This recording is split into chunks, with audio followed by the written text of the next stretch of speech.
అనుశ్రీనం గారు, మీరు item songs రాశారా? రాశానండి. మీకు నచ్చిన మీ ఐటమ్ సాంగ్? డిబిరి డిబిరి అనే ఒక పాట ఉంటుంది జీనియస్ అన్న సినిమాలో, అది నాకు ఇష్టం. ఎందుకంటే ఒక నటి అవుదాం అనుకున్న ఒక అమ్మాయి మోడల్ దగ్గర నుంచి మోడలింగ్ చేసి తన ఫోటోలు తీసుకుని ఆఫీసులకు వెళ్తూ హీరోయిన్ అయ్యి ఒక దర్శకుడికి ఈ అమ్మాయి హీరోయిన్కి సరిపోతుంది అనిపించుకునేదాకా ఏమేమి దశలు దాటాల్సి వస్తుంది అనేది ఆ పాటలో ఉంటుంది.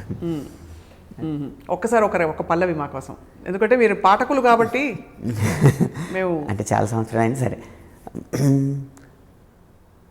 డిబిరి డిబిరి డిబిరి డిబిరి డిబిరి డిబిరి డిబిరి డిబిరి డిబిరి డిబిరి డిబిరి డిబిరి ఫోన్ చేస్తే బొంబాయి రమ్మన్నాడే, ముంబై వెళితే ఆఫీస్లో ఉన్నాడే, ఆఫీస్కి వెళ్ళాక ఫోటోలు ఇవ్వమన్నాడే, ఫోటోలు ఇచ్చాక ఫోజులు ఇవ్వమన్నాడే, అటు ఇటు చూశాడే, కొలతలు కొలిచాడే, ఇలా వస్తాడు. అబ్బో, అంటే అసలు ఎంత కథ చెప్పారు ఒక పాటలో, ఒక పల్లవిలో.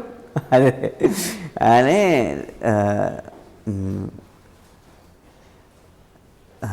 గది తలుపు వేశాడే మేనేజరు, తలుపేసి నాకవాడు యమ డేంజరు.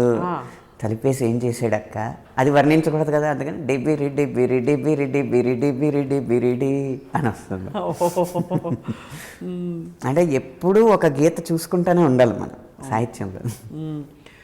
మీరు మామూలుగా అంటే మీరు స్వీయ నియంత్రణ ఉంటుందా? మనం ఇంతకంటే మించి మనం కొన్ని పద ప్రయోగాలు చేయొద్దు ఎవరిని, మనం చేసే వేదికను బట్టి అండి. అది ఇప్పుడు సీరియల్ పాట రాస్తున్నాం అంటే దానికి ఒక రకమైన నియంత్రణ ఉండాలి. ఎందుకంటే కుటుంబ సమేతంగా పెద్దలు అందరూ ఇంట్లో చూసే అంశం కాబట్టి సీరియల్ అనేది దానికి ఒక రకమైన పరిధి ఉండాలి. సినిమా అనేటప్పటికీ ఇంకొంచెం ప్రైవసీ పెరుగుతుంది. అంటే ఫ్రెండ్స్తో సమవయస్కులతో పబ్లిక్లో చూసినా కూడా సమవయస్కులతో చూస్తారు కాబట్టి వాళ్ళ కంఫర్ట్ లెవెల్స్ ఒకలా ఉంటాయి. అక్కడ దాని పరిధి కొంచెం ఎక్కువ. అలా వేదికను బట్టి మనం మార్చుకుంటూ ఉండాలి. అంటే ఎవరికి కావాల్సిన వినోదం వాళ్ళకి ఇవ్వాలి కాబట్టి నాకు నియమాలు మడికట్టు కూడా లేవు. కానీ అది ఎక్కడ రాస్తున్నాం అన్న దాన్ని బట్టి ఉంటుంది. ఓటీటీకి ఇంకొంచెం మోతాదు ఎక్కువ ఉంటుంది. ఓటీటీకి మోతాదు కొంచెం ఎక్కువ, అంటే కొంచెం స్వేచ్ఛ ఎక్కువ ఉంటుంది. స్వేచ్ఛ ఎక్కువ ఉంటుంది. యూట్యూబ్ వీడియోలకి రాస్తున్నాం అనుకోండి, దానికి అంటే మీరు చూస్తేనే అర్థం అవుతుంది మీకు. ఓటీటీ కంటెంట్లో మామూలు సంభాషణలో కూడా పరుష పదజాలం ఉంటుంది. అవును, అదే పాటల్లో కూడా పరావర్తనం చెందుతుంది. ఈవిడ కోసం రాసిన పాట, ఆవిడ పేరేంటి, రితువర్మ కోసం రాసిన పాట, అది తీవ్ర హిట్ అయింది, సంచలనం కూడా అయింది. ఆ పాట నేపథ్యం చెప్పగలుగుతారా మాకు? దిగు దిగు దిగు నాగా. అది మనం ఒక సినిమాలో హీరోని ఉద్దేశించి రాస్తున్నప్పుడు కేవలం స్టోరీయే కాకుండా ఒక్కొక్కసారి ఇప్పుడు చిరంజీవిలా నిలిచింది నగరమే, చిరంజీవి పేరు తెస్తే అభిమానులకు ఒక ఆనందం కదా. అలా ఆ సినిమాలో నాగశౌర్య, నాగవంశీ, ఇలా నాగ పేరు సంబంధించి ఆ సినిమాలో పనిచేసిన వాళ్ళు చాలామంది ఉన్నారు. నాగలక్ష్మి, సౌజన్య. సో అలా మరి నాగ అనేది ఒక నామవాచకం, ఆ నామవాచకంగా మాత్రమే తీసుకున్నాను. అంటే ఇప్పుడు ఈ మధ్య అదే చాలా మంది మనోభావాలు, చాలా పరిస్థితుల్లో, మొన్న చంద్రబోస్ గారు రాసిన అంత సందేశాత్మక పాటకు కూడా అభ్యంతరం వ్యక్తం చేసిన పురుషులు ఉన్నారు. అంటే అప్పుడు వారు చెప్పారు దట్ ఇందులో వాస్తవం లేదని చెప్పి ఒక స్త్రీ చేతనే చెప్పించానంటే అందరూ స్త్రీ సంఘాలందరూ వచ్చి చాలా జేజేలు కొట్టారు. అండ్ అలాగా మంచి పాట ఉన్నప్పుడు ఎప్పుడూ ఆదరిస్తారు, డెఫినెట్గా అటువంటి పరిస్థితులు ఉండవు. కానీ ఎనీవే మీరు కాంట్రవర్సీస్కి స్పందించరు, చెల్లించరు. మీరు పర్లేదు అడగచ్చు, దాని మీద మీ స్పెసిఫిక్ క్వశ్చన్ ఏంటో చెప్పండి, చెప్తాను. అంటే అదే ఒక కోవకి చెందిన వ్యక్తుల మనోభావాలు ఆ క్రమంలో దెబ్బతిన్నాయి. అంటే దాని మీద వచ్చిన ఒక 3-4 ఆరోపణలు ఉంటాయి కదా, అవి ఏవేంటే ధైర్యంగా చెప్పండి. అంటే నాగా అనే ఒకటి భక్తిపరమైన నాగదేవుణ్ణి మీరు నాగదేవతని మీరు కించపరిచారు, అవమానించారని అప్పట్లో కొన్ని రోజులు సాగింది. 3-4 ఆరోపణలు వచ్చినాయి కదా, పర్లేదు ధైర్యంగా. ఆ దిగు దిగు దిగు నాగా అన్నది, తర్వాత నాగా అనే ఒక తెగ ఉన్నది, వారి మనోభావాలు కూడా దెబ్బతిన్నాయని, ఈ రెండింటికి మెయిన్గా చెప్తే సరిపోతుంది. ఇప్పుడు నేను చెప్తాను వరుసగా దాని మీద వచ్చిన ఆరోపణలు. ఒకటి, నాగదేవతను అవమానించారు, ఆ ట్యూన్ తీసుకుని. అవును. తర్వాత ఒక భక్తి పాటని ఐటమ్ సాంగ్ లాగా రాశారు, ఐటమ్ సాంగ్లో పెట్టారు 3. ఆ పాటని అర్ధనగ్న ప్రదర్శనలు చేసే పాటలో కలిపేశారు. 4 హిందువుల మనోభావాలు దెబ్బతిన్నాయి. అవును, ఇది మీ ఫస్ట్ 3 వస్తే ఇది 4వది వచ్చేసినట్టే. అవును, అందుకని అవన్నీ చెప్పమన్నాను. రైట్, చెప్పండి. సో ఒక్కొక్క దానికి చెప్దాం. ఇంకేదైనా ఆరోపణలు గుర్తుంటే చెప్పండి. లేదు, అన్నిటికీ ఇక్కడ వివరణ ఇచ్చారు. లేదు, వాళ్ళ పాట మీరు అంటే ఆ పాట తాలూకు భక్తి నేపథ్యాన్ని మీరు పక్కన పెట్టారని. అది నాగదేవతని అవమానించారు. నాగదేవత ఎవరు? నాగుల తల్లి ఎవరు? వినత సోదరి కద్రువ. కద్రువ ప్రశంస కానీ కద్రువ విమర్శ కానీ ఇందులో ఉందా? లేదు. ఆ పాటలో దిగు దిగు దిగు నాగా నాగన్న దివ్యాసుందర నాగ, అక్కడ నాగన్న అన్న సంబోధన ద్వారా నాగదేవత వచ్చింది. అవును, ఇక్కడ ఆ సంబోధన ముందే తీసేసి నాగో ఓ నాగ, దిగు దిగు దిగు నాగ నాగో నా దివ్యాసుందర నాగ అనేటప్పటికే అది దైవనామవాచకం నుంచి పురుషనామవాచకంలోకి మారిపోయింది. ఈ ట్యూన్ తీసుకోవడమే తప్పంటే మా పెద్దలు మాకు మార్గదర్శకులు కదా. జ్ఞాన్పీఠ అవార్డు దక్కిన వ్యక్తి ఖచ్చితంగా ఒక సంస్కారాన్ని పాటించిన వ్యక్తికే దక్కుతుంది కదా. అవును, గతంలో తీసుకున్నారు ఇది. అదే సాహిత్యాన్ని సినారే గారు దిగు దిగు నాగా నెత్తి మీద డేగ అని రాశారు. ఆ పాటలో కనీసం ఇది పురుషనామవాచకం అని చెప్పడానికి కూడా లేకుండా ఒక నాగపాము పాకుతూ ఉంటుంది. అవును, విజువల్గా. తర్వాత పాటలో ఆ స్త్రీ పాత్ర ఒలుస్తూ ఉంటుంది. అప్పుడు మాత్రం ఏ కాంట్రవర్సీలు రాలేదు. తర్వాత ఈ పాట బాణి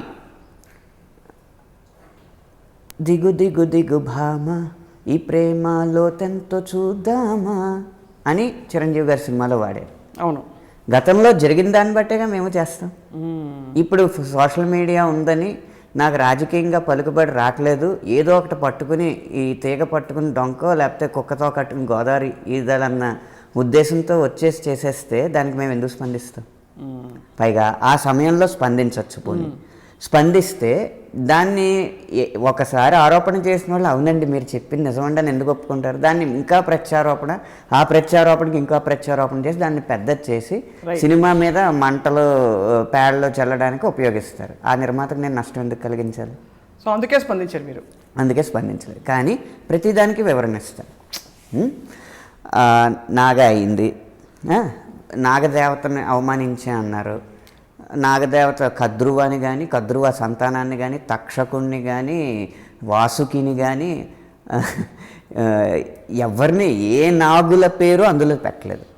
నాగా అన్న ఒక పదం తప్ప. నాగా అన్న పదాన్ని కూడా పురుషనామవాచకంగా ఎలా మార్చానో మీకు వివరణ ఇచ్చాను. నాగన్న అనేది తీసి నాగో నాన్న దివ్యాసుందర నాగ అని పెట్టాను.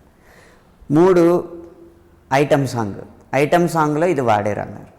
అది ఐటమ్ సాంగ్ ఎలా అవుద్ది? ఐటమ్ సాంగ్ అంటే నిర్వచనం ఏంటి? ఒక అమ్మాయి కొంతమంది పురుషుల్ని ఉద్దేశిస్తూ పాడేది ఐటమ్ సాంగ్. ఒక అమ్మాయి తన ప్రియుడిని ఉద్దేశిస్తూ పాడేది ఐటమ్ సాంగ్ ఏ విధంగా అవుద్ది? అది ప్రేమ పాటే అవుతుంది. ప్రేమ పాటే కదా. ఇప్పుడు నాగా అన్న జాతిలో ప్రేమ ఉండదా? కనీసం నాగుల్లో ప్రేమ ఉండదా? ప్రేమ తప్ప ప్రేమ ఐటమ్మా? కాదు కదా. అది ఏ విధంగానూ ఐటమ్ సాంగ్ కాదు. కాలేజీలో తన ప్రియుడికి ఒక అమ్మాయి డ్యాన్స్ చేస్తానని చెప్పి ప్రోగ్రామ్స్లో చేయకుండా మోసం చేస్తే ఆ ఆర్గనైజేషన్, తన ప్రియుడి ఆర్గనైజేషన్ దెబ్బతినకూడదని చెప్పి ఒక పాటకి డ్యాన్స్ చేసింది కాలేజ్ ప్రోగ్రామ్. అయితే ఇప్పుడు కాలేజీలో అమ్మాయిలు డ్యాన్స్ చేస్తే అది ఐటమ్ సాంగ్ అయిపోద్దా? స్టూడెంట్స్ డ్యాన్స్ చేస్తే అవ్వదు కదా. అది ఐటమ్ సాంగ్ కానే కాదు. ఇక అర్ధనగ్న ప్రదర్శన. ఆ పాటలో అర్ధనగ్న ప్రదర్శన ఏముందండి? అయినా అంటే ఉన్నా మీరు దానికి బాధ్యత వహించలేరు కదా. వహించకపోయినా కూడా సినిమా బృందంలో సభ్యుడిని నేను. అర్ధనగ్న ప్రదర్శన ఇచ్చే పాటకి సాహిత్యం రాసిన అనడానికి అర్ధనగ్నం అనేదానికి సెన్సార్లో కొన్ని పరిమితులు ఉన్నాయి కదా. వాళ్ళ నిర్వచనాలు వాళ్ళకు ఉన్నాయి కదా. మోకాలు పైకి బట్టలు వేస్తే అది అర్ధనగ్న ప్రదర్శన. పోనీ లిటరల్గా తీసుకున్న ఆ అమ్మాయి ఎత్తు కొంత ఉంటే ఆ అమ్మాయి ఎత్తులో బట్టలు సగం ఉంటే అర్ధనగ్న ప్రదర్శన. కాళ్ళ వరకు హాయిగా పరిజ్ఞ చేసుకుంటే అది అర్ధనగ్న ప్రదర్శన ఎలా అవుద్ది? కేవలం బురద జల్లడానికి పదాలు వాడేయడమే. అంతే అంటారు. కానీ వాళ్ళు కొంత సమాధాన పడ్డారు కదా మీరు ఆ మధ్య వచ్చి. నేను ఎవరికి సమాధానం ఇవ్వలేదు. మీరు అంటే మీరు చెప్పకపోయినా ఒక సందర్భం వచ్చినప్పుడు మీరు వివరణ ఇస్తే బహుశా ఇప్పుడు చూసి కొంత వాళ్ళు తర్వాత ఇప్పుడు అశ్లీలం అంటే పదాలు వాడేసి మీద మీద ఒక వివాదం తెచ్చేసి పాపులర్ అయిపోవడం అనుకోవడం చాలా తప్పు. దానికి నేను ఇప్పుడు చెప్తున్నా. తర్వాత అశ్లీలం అన్నారు. పాటలో అశ్లీలం ఎక్కడుంది అంటే ఒక అమ్మాయి తన ప్రియుడిని శృంగార భావంతో చూడడం అశ్లీలం అయితే గనక ఏ పాట ఉండదు. ఇందులో అశ్లీల సాహిత్యం అన్నారు. అశ్లీల సాహిత్యం అనడానికి ఆ పాటలో ఏమైనా అంగాంగ ప్రదర్శనకి అంగాంగ వర్ణన చేసామా? ఎక్కడా లేదు. నేను ప్రధానంగా లేవనెత్తింది ఇది భక్తిపరమైన అంశం. భక్తిపరమైన అంశానికి ఇది కొంత నొప్పించింది అని చెప్పి అలా మెయిన్గా విన్నది. భక్తిపరమైన ట్యూన్స్ ఇదే ట్యూన్ 2 సార్లు వాడారు. అలా భక్తిపరమైన ట్యూన్స్ ప్రేమ పాటల్లో ఎన్ని వాడలేదు? ఏ స్వప్నలోకాల సౌందర్య రాశి మా వెంకటేశ్వరుణ్ణి కొలుచుకునే పాటని నీ ప్రేయస్ కోసం వాడతావా? మా మనోభావాలు దెబ్బతిన్నాయని తిరుపతి మొత్తం దండెత్తి వచ్చింది అప్పుడేమన్నా? అదొకటి ఎంత నేర్చినా అది త్యాగరాజ స్వామి కీర్తి. పోనీ సామాజ వర్గంన త్యాగరాజ స్వామి లైనే కదా హిట్ చేశాం కదా. కాబట్టి సామాజ వర్గమన త్యాగరాజస్వామి ఎవరిని వర్ణిస్తారు రాసిన పాట చెప్పండి? ఏ దేవుని వర్ణిస్తూ రాశాడు? యాదవ కులం మురళి కృష్ణుని వర్ణిస్తూ రాశాడు కదా. మరి ఆ సామాజ వర్గంలో వాడుకున్నాం కదా. అశ్లీల సాహిత్యం అందులో అంగాంగ ప్రదర్శన ఎక్కడుంది? నాభిని వర్ణించామా, నడుముని వర్ణించామా, ఉదరాన్ని వర్ణించామా, ఊరువుల్ని వర్ణించామా, స్థనాలని వర్ణించామా, ఏదైనా స్థానాలని వర్ణించామా? నువ్వు ఇంటికి రారా బాబు అని చెప్పి నిన్ను మిస్ అవుతున్నానని చెప్పి తన ప్రియుడిని ప్రేయస్ అడుగుతున్న పాట అది. కాకపోతే అది మాండలికాలతో పల్లె పదాలతో ఉన్న పాట. ఏ ఒక్క ఆరోపణ నిజమైన ఆరోపణ కాదు. వీటన్నిటికి ఎందుకు స్పందించాలి? ఇది స్పందించాలని కాదు. తర్వాత మీ మీడియాలో ఒక డిస్కషన్ చేస్తా, కొంపాకొచ్చి అని ఇలా చదువుతున్నాడు. కొంపాకొచ్చి పోరో కోడెనాగా జారుతుంది పైటే పడగలాగా అని చదివేస్తున్నాడు. అసలు ప్రొఫెషనలిజం అది? పాట అంతా చదవాలి కదా. ఏం రాసాము? కొంపాకొచ్చి పోరో కోడెనాగా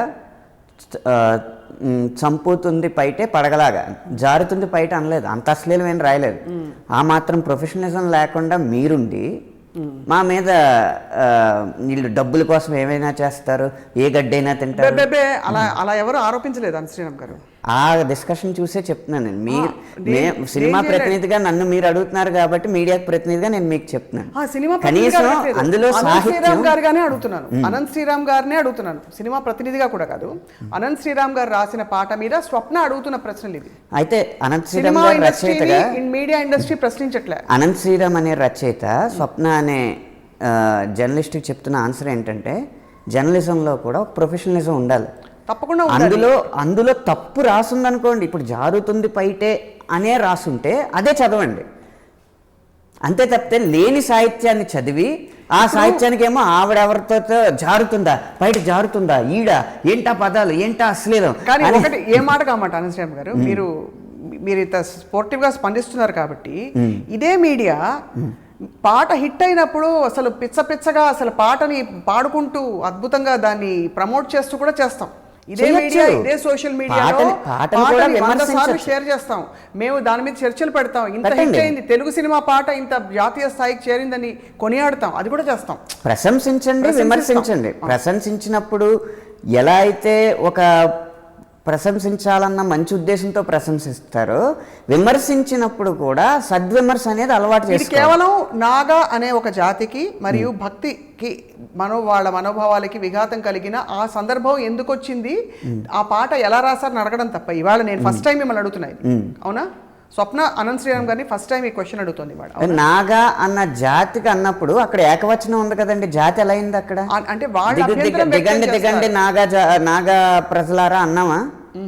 ఆ జాతి అనేది ఎలా ఒక్కొక్క పద ప్రయోగానికి ఒక్కొక్క సెన్సిటివిటీ ఉంటుంది. జాతిని విమర్శించేశారని ఎలా ముద్రేస్తారు?